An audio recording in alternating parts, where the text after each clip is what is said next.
quer hoje, quer amanhã, quer no domingo. E vamos então juntos estudar este tema, fazer um resumo então aqui do que vai acontecer nos eventos finais e como se vão desenrolar as leis dominicais. O tema de hoje é a lei que vai mudar o mundo.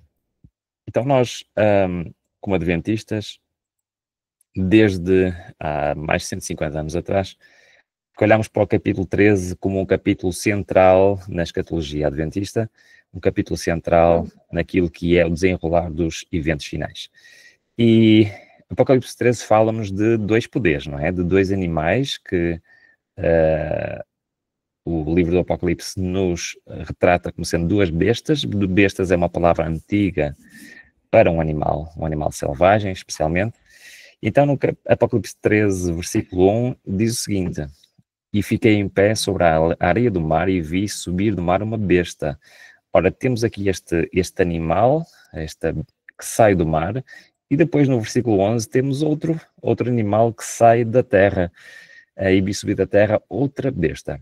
Como eu estava a dizer, desde sempre, nós como adventistas identificamos estes dois poderes, a besta que sai do mar como Roma papal e a besta que sai da terra como sendo os Estados Unidos, o último poder civil, digamos assim, que irá cumprir com os requisitos bíblicos para se encaixar na profecia.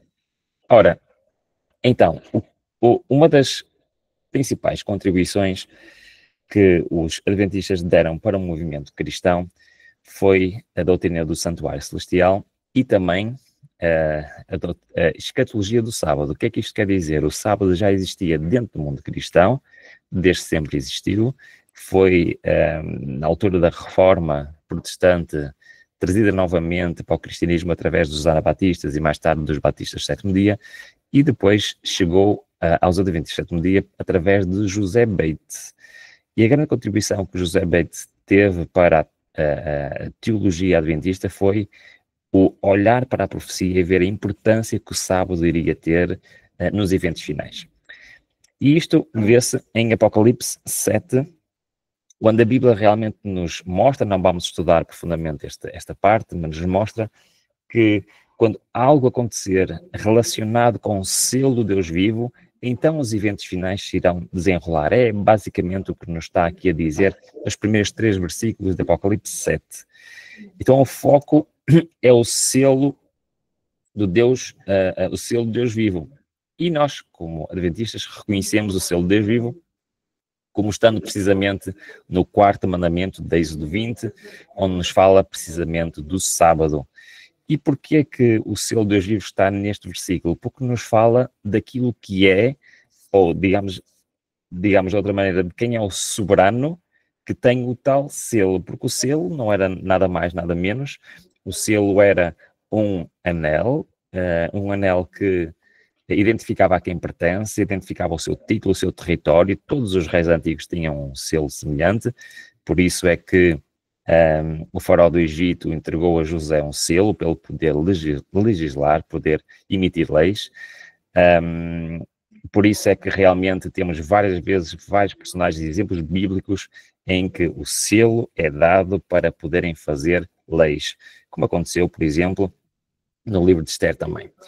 E é exatamente no 4º mandamento que nós encontramos a quem pertence o selo de Deus vivo. Pertence a Deus, quem é Ele, qual o seu título, é o Criador, e identifica o território de domínio, toda esta terra.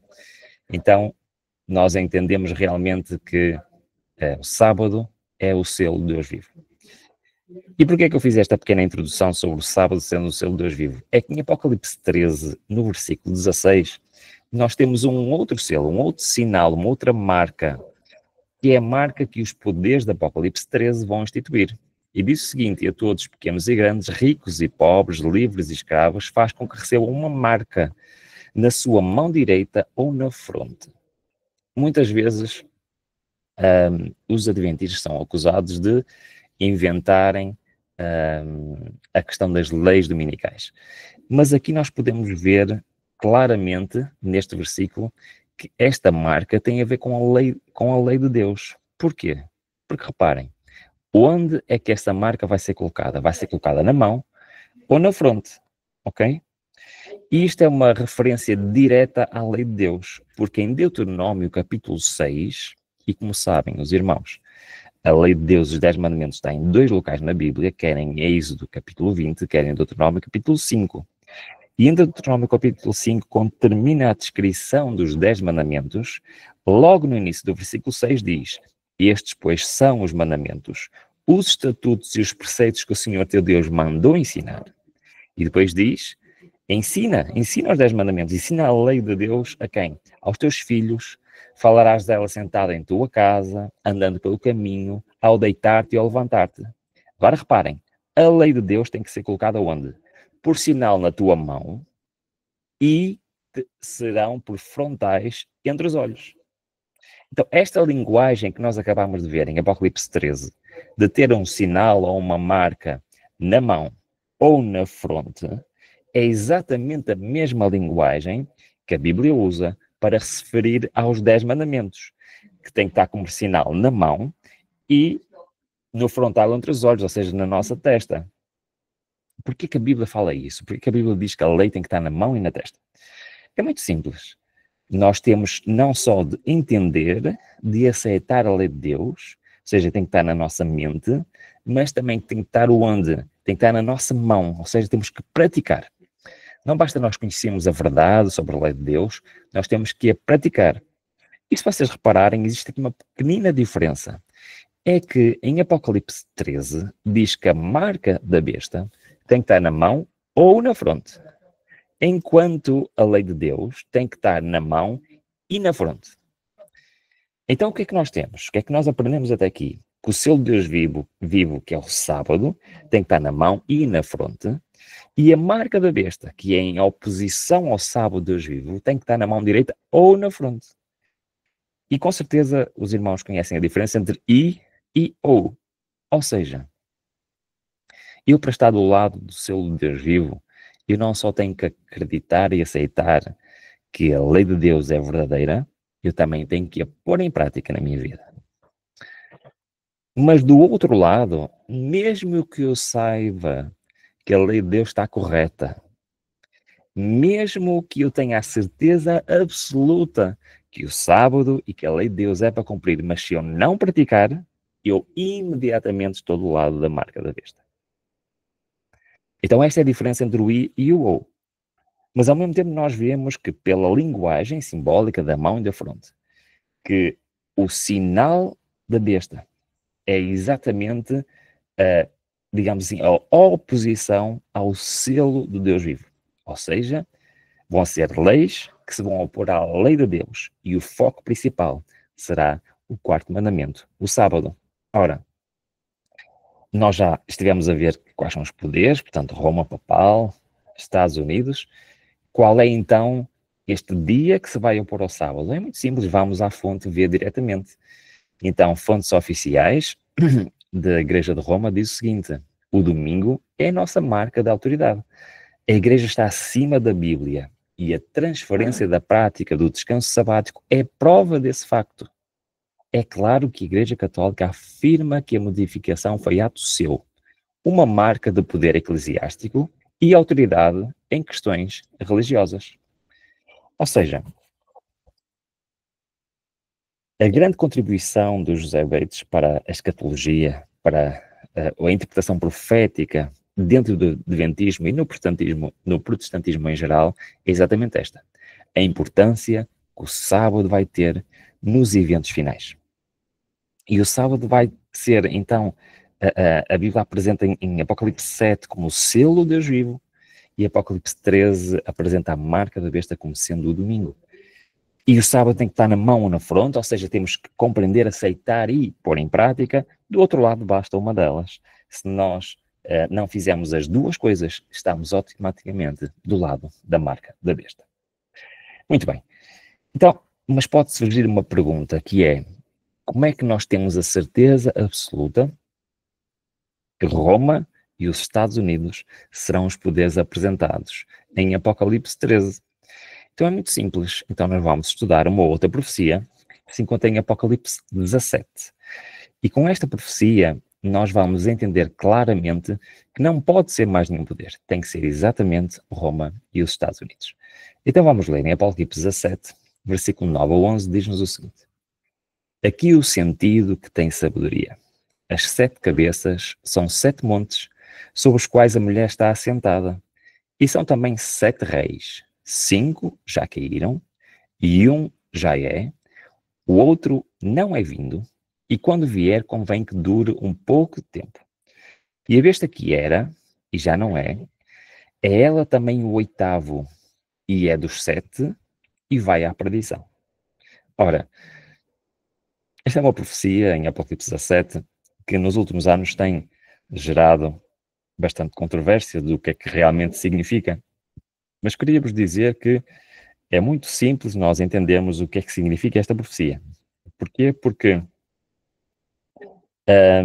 nestes livros, ou seja, no comentário exaustivo de Ellen White, Daniel e Apocalipse, existe uma ligação direta nesta profecia de Apocalipse 17 com uma profecia do Velho Testamento, que é de Ezequiel, capítulo 21, e que nos lança luz não só sobre o Apocalipse 17, mas também sobre o Apocalipse 13 e da cronologia geral dos poderes terrestres neste planeta.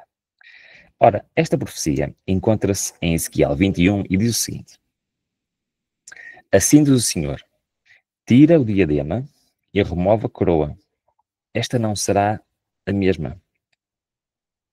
Exalta o humilde, humilha o soberbo. Ao revés, ao revés, ao revés, porém aquela coroa. E ela não mais será até que venha aquele a quem pertence por direito, e a ele a darei. Ora, parece que ficou mais complicado, não é? O que é que Ezequiel 21 tem a ver com Apocalipse 17? Vamos com calma, porque reparem bem como é que Ellen White comenta este versículo e como ela liga Apocalipse 17. Diz o seguinte: a subversão final de todos os domínios terrestres está claramente predita na palavra da verdade. Na profecia proferida quando a sentença divina foi pronunciada sobre o último rei de Israel. Então, este versículo que acabamos de ler em Ezequiel capítulo 21 é uma profecia dada ao último rei de Israel antes de Israel ser conquistado por Babilônia, ok? Então, basicamente, o que é que Deus está a dizer ao último rei de Israel? Olha, vou tirar de ti a tua coroa, ok? Isto é um símbolo de retirar dele o poder, não é? Então, o que é que diz o texto? Vou retirar de ti a coroa, o diadema, remove a coroa, e diz, ao revés, ao revés, ao revés, porei aquela coroa, e ela não mais será até que venha aquele a quem pertence por direito, e a ele darei. Reparem bem o que é que Ezequiel, o profeta Ezequiel, está a dizer ao último rei de Israel.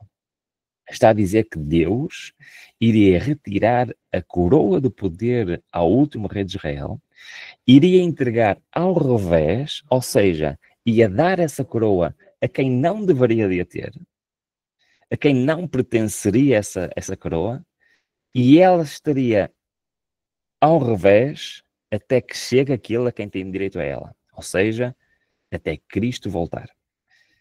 Então a coroa do poder foi removida de Israel, iria ser colocado sobre um outro poder que não deveria ter direito a ela, em seguida noutro poder que não deveria ter direito a ela, em seguida noutro poder que não deveria ter direito a ela, até à segunda vinda de Cristo.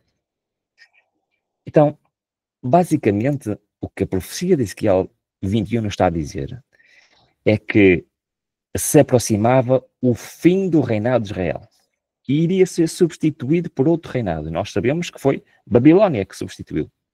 Então a coroa de poder saiu de Israel e foi para a Babilônia. Mas o que é que Deus disse ao último rei de Israel através de Ezequiel? Não vai ficar em Babilônia. A coroa de poder depois vai para outro reino e vai para outro reino e assim sucessivamente até vir Cristo na sua segunda vinda. Isto é um pormenor muito importante. Porquê?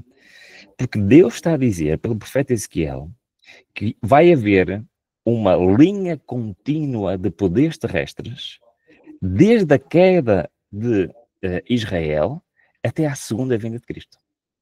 Ou seja, virá um poder e ele irá terminar. sendo substituído por outro poder, e depois por outro poder, e depois por outro poder, até à vinda de Jesus. E mais, ela White termina comentando quais foram esses primeiros poderes. Então ela termina a citação dizendo: a coroa removida de Israel passou sucessivamente para os reinos de Babilônia, Medo-Pérsia, Grécia e Roma. E diz Deus, e ela não será mais até que venha aquela a quem pertence de direito, e ele a darei. Ou seja, a coroa de poder que saiu de Israel e foi sucessivamente para Babilônia, Medo-Pérsia, Grécia e Roma, vai continuar a estar a quem não devia de estar até à vinda de Cristo. Então o que é que nos resta para nós entendermos esta sucessão de Ezequiel capítulo 21? Resta-nos entender então o que é que aconteceu após Roma. Que ela não é, já nos diz quais são os 4 primeiros, já diz que foi Babilônia, Medo-Pérsia, Grécia e Roma.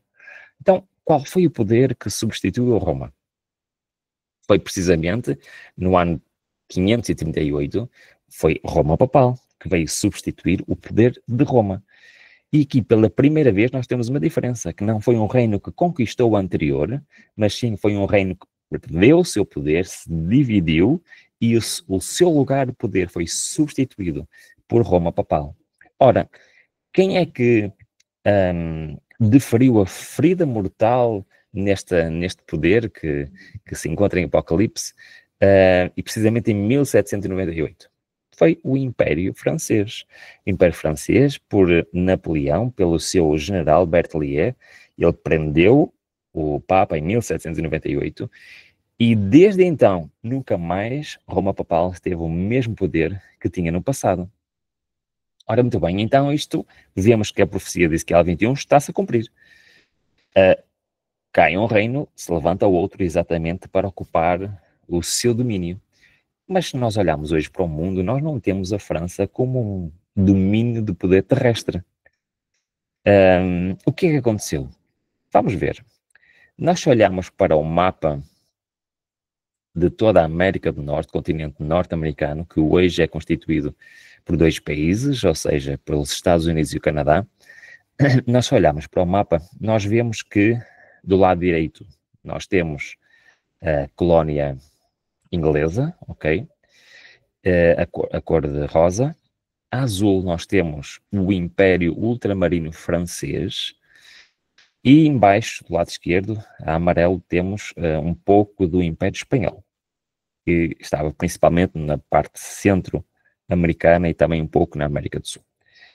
Ora, é claro, olhamos para este mapa, que o poder dominante na América do Norte nesta altura, ou seja, no final do século XVIII, era quem? Era a França. A França tinha o maior império ultramarino do território norte-americano, ocupando quase todo o território que hoje é do Canadá e dos Estados Unidos. E era este o Estado da América do Norte em 1798, quando o Império de Napoleão conquistou Roma papal. Tinha do outro lado do Atlântico um grande império que está representado aqui a azul. E do lado direito, a cor-de-rosa, está a parte que pertencia à Inglaterra, que logo a seguir, ou seja, aliás, um pouco antes, em 1776, tinha acabado de obter a independência e passou-se a chamar os Estados Unidos da América. Então, os Estados Unidos, em 1798, era muito pequeno comparado com o Império Francês Azul.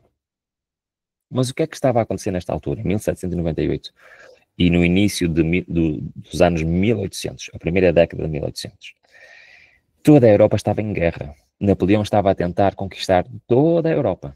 E como sabem, a guerra é muito cara.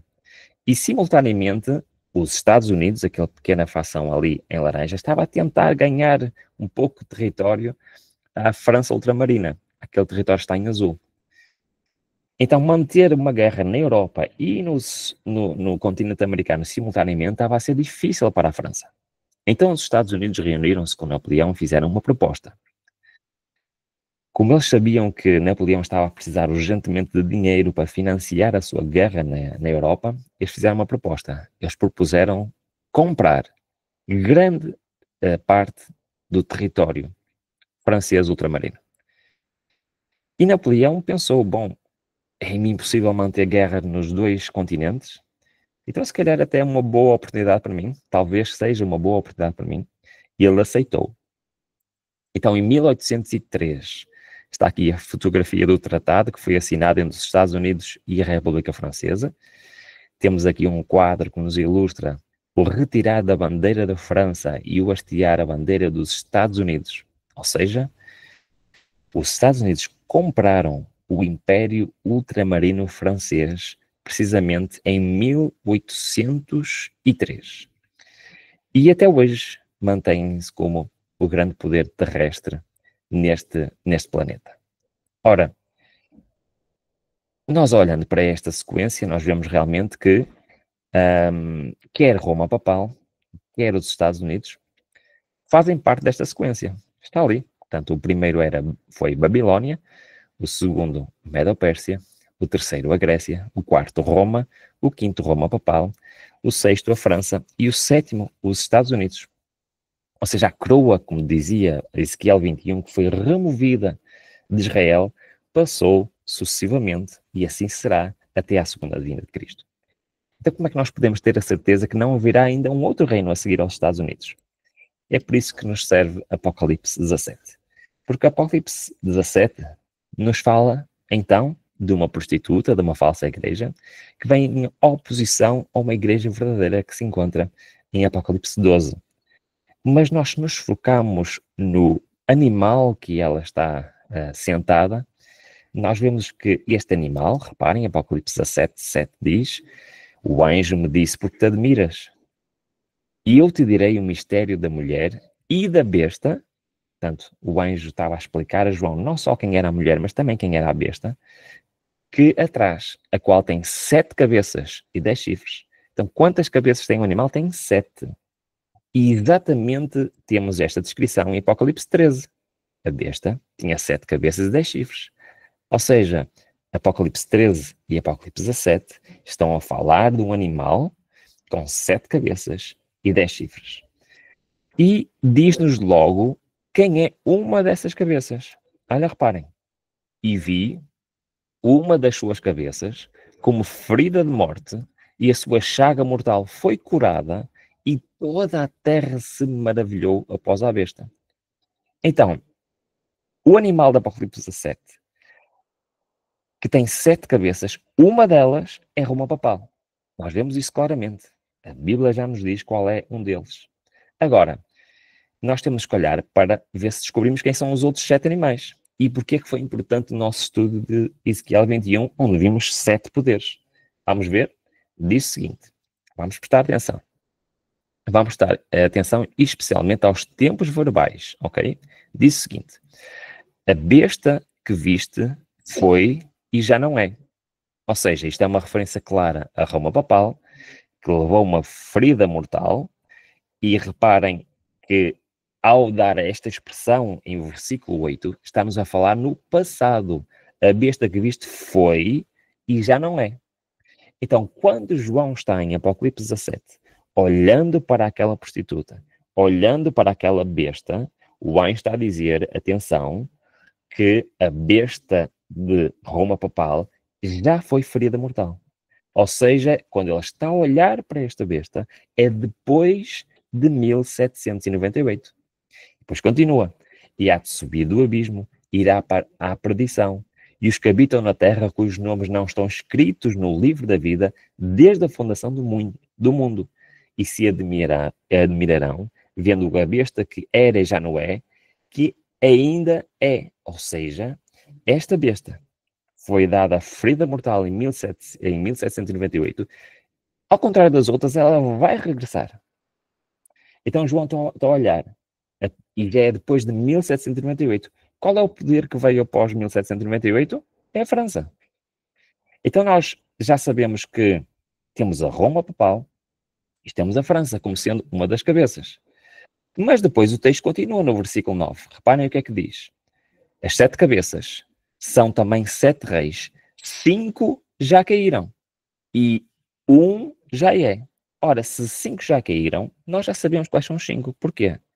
Porque Ellen White, quando comenta este versículo usando Ezequiel 21, ela diz quais são os que já caíram. Diz 4 deles. Diz que é Babilônia, Medo-Pérsia, Grécia e Roma. Ora, estes que já caíram podem ser acrescentados à nossa lista. Então, quem é que já caiu? Babilônia, Medo-Pérsia, Grécia e Roma. E acrescentamos Roma papal porquê? Porque Apocalipse 17 diz que este poder já não é. Por isso também já caiu. Então, João está a olhar para a besta de Apocalipse 17 na altura do Império Francês. E está a olhar para ele e vê que 7 reis, ou seja, 7 cabeças, 7 reinos terrestres, como diz Ellen White, que a recomendação, 7 poderes terrestres. 5 deles já estão no passado. Babilônia já está no passado, Medo-Pérsia no passado, Grécia no passado, Roma papal no passado e França está no presente. Agora vamos ver que o texto não termina. E diz que um já é, ou seja, França. Um já é a altura em que João está a olhar. Mas também continua. Outro ainda não é vindo. E quando vier, convém que dure pouco tempo. Então, qual é o que ainda não era vindo na visão de João? Exatamente os Estados Unidos. Então, João olha e vê uma besta com 7 cabeças, que de acordo com Ellen White representam 7 poderes terrestres, que de acordo com Ellen White, a sequência que vemos em Ezequiel 21, desde a queda de Israel até à segunda vinda de Cristo, nós temos uma sequência de reinos. Olhamos para a história e vemos exatamente isto. A sequência desde a queda de Israel até à segunda vinda de Cristo é constituída por 7 reinos. E nós estamos a viver hoje as cenas finais desta sequência. Mas depois ainda temos o capítulo, o versículo 11, o que é que nos diz? E a besta que era, desculpem, a besta que era, já não é. Ela é também o 8º, é um dos 7 e vai para a perdição. Ou seja, ao contrário de todos os outros poderes que vieram, foram conquistados e nunca mais foram importantes para a profecia. Temos um poder, Roma papal, que veio, foi derrotado, mas voltará a ser fundamental, será então o 8º reino.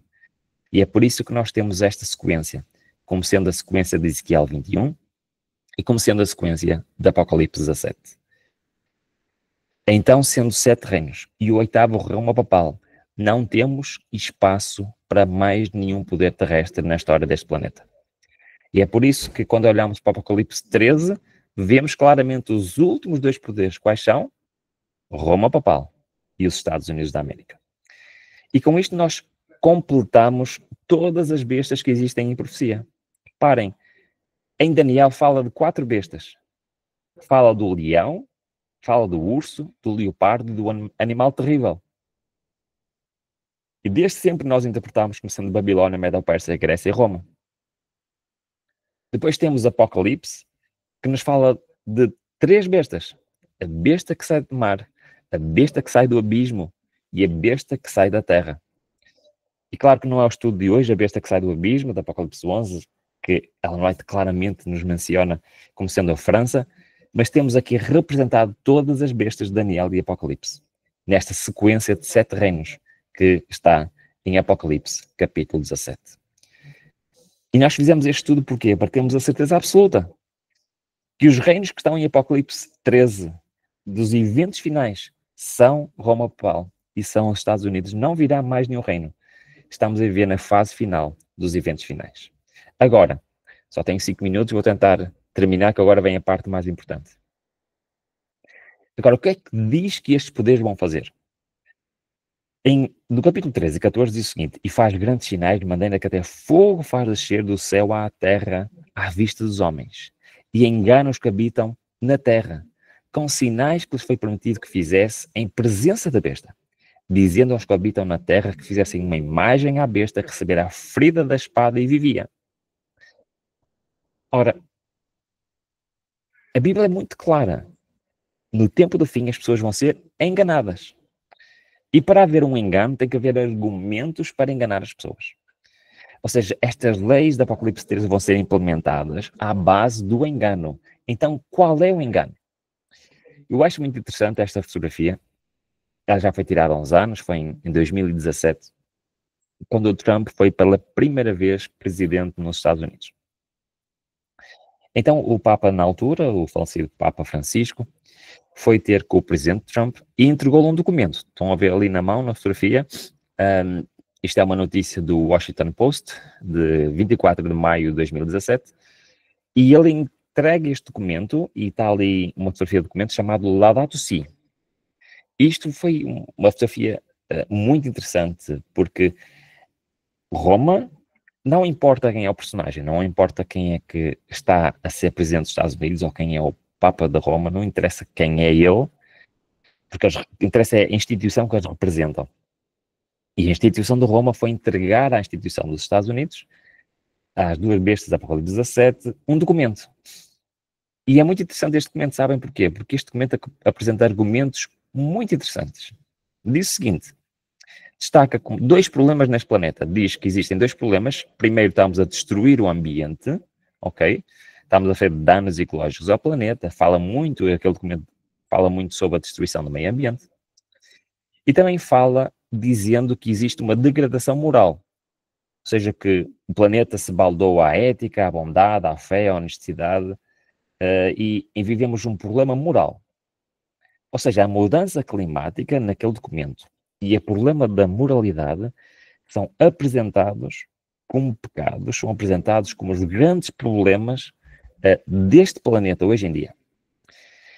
Mas, como sabem, apresentar problemas sem solução não faz sentido.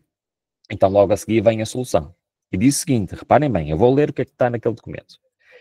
Esta responsabilidade perante uma terra que é de Deus implica que o ser humano dotado de inteligência respeita as leis da natureza.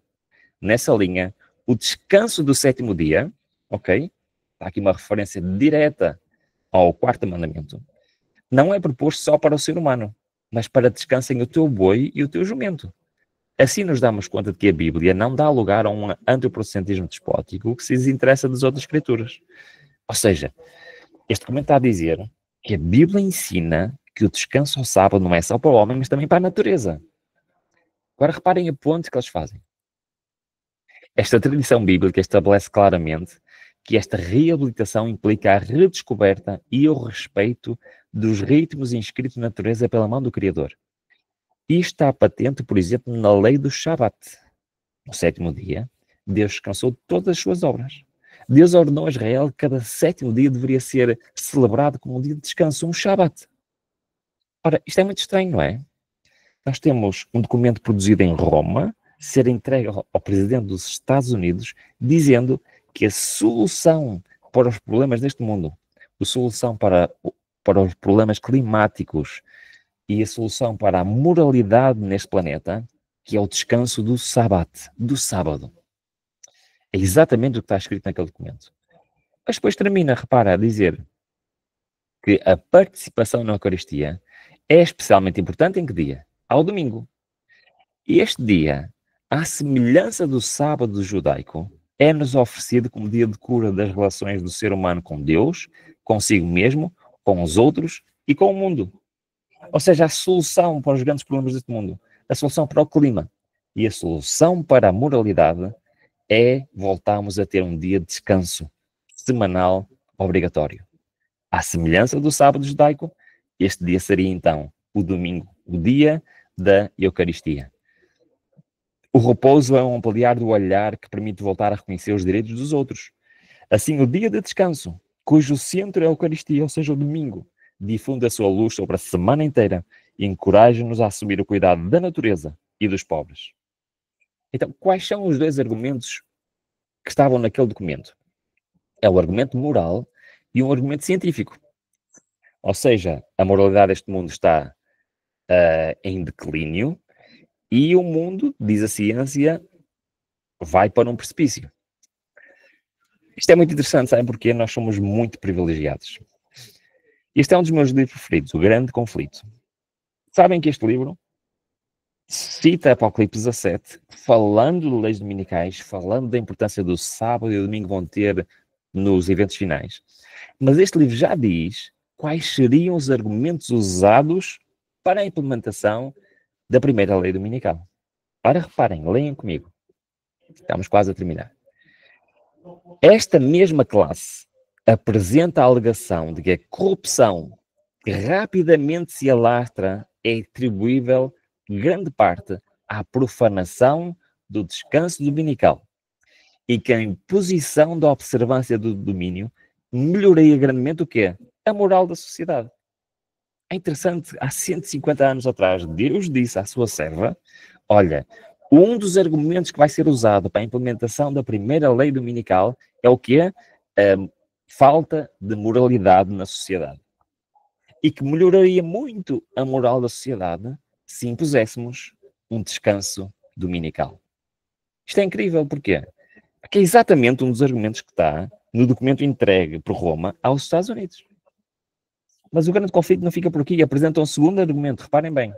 Nesta geração, muitos há cujos olhos se tornam ofuscados pelo resplandor das especulações humanas, da falsamente chamada ciência. Não percebem a rede e nela caem tão facilmente, como se estivessem de olhos vendados. Os homens exaltam as suas próprias teorias acima da palavra de Deus. Podem, então, a inteligência causar maior dano que a ignorância. Assim, a falsa ciência da atualidade, que mina a fé das Escrituras, mostrar-se-á tão bem-sucedida no preparar o caminho para a aceitação do papado, com o seu formalismo aprazível, como fez a retenção do saber ao abrir o caminho para o seu engrandecimento na Idade Média. Então, reparem, o grande conflito diz que os dois argumentos que vão ser usados será o argumento moral e será o argumento científico. E, como nós acabamos de ver, são exatamente os argumentos que Roma entregou aos Estados Unidos. Isto quer dizer, prezados irmãos, que esta lei vai mudar o mundo. Mas isto também quer dizer que isto já não é uma profecia que se encontra num futuro distante. Nós vimos que o grande conflito, há 150 anos atrás, Deus entregou à sua serva, olha, estes são os dois argumentos, o argumento moral e o argumento científico, que vão ser usados para apoio da implementação da lei dominical. Nós vemos que Roma está a propagar exatamente estes argumentos. Entregou aos Estados Unidos estes argumentos. Por todo lado nós vemos estes argumentos a ser demonstrados. É um facto, a moralidade neste mundo está talvez como nunca esteve. É verdade que os cientistas dizem que este mundo está aí para o precipício, em termos climáticos. E foi revelado ao seu povo que era exatamente esses argumentos. Nós podemos ver com os nossos próprios olhos esta profecia a se desenrolar. Mas sabem, isto não vai ficar por aqui. Esta lei vai ser implementada. Mas amanhã nós vamos ver porque que ela ainda não foi implementada, o que é que falta, vamos ver como é que ela vai ser implementada e vamos ver a sequência dos eventos finais. E por isso convido já todos, se querem, isto foi apenas a introdução, se querem saber o que é que vai acontecer a seguir, possamos estar juntos então amanhã e sobretudo nós possamos ver, e é claro perante os nossos olhos, que as profecias se estão a cumprir. Já não é algo que está no futuro distante, é algo que se está a aproximar cada vez mais. E Deus precisa levantar um povo que reflita o seu caráter, um povo que conheça as profecias, que saiba exatamente o que vai acontecer, porque Apocalipse 13 é claro, todo mundo vai ser enganado. Os únicos que não serão enganados serão aqueles que possuem o conhecimento, sabem os detalhes, conhecem a lei e o testemunho. E esses, então, não serão enganados. Porque a Bíblia diz que, se possível fora, até os escolhidos seriam enganados. Porque os argumentos dos eventos finais serão extraordinários. E nós temos que saber para estarmos prontos. Não só para estarmos prontos, mas para alertarmos aos outros daquilo que se aproxima. Que o Senhor nos possa abençoar, que possam ter um bom dia na companhia do Senhor e que possamos hoje decidir estar prontos nos prepararmos para aquilo que vai acontecer. Que o Senhor nos abençoe. Amém.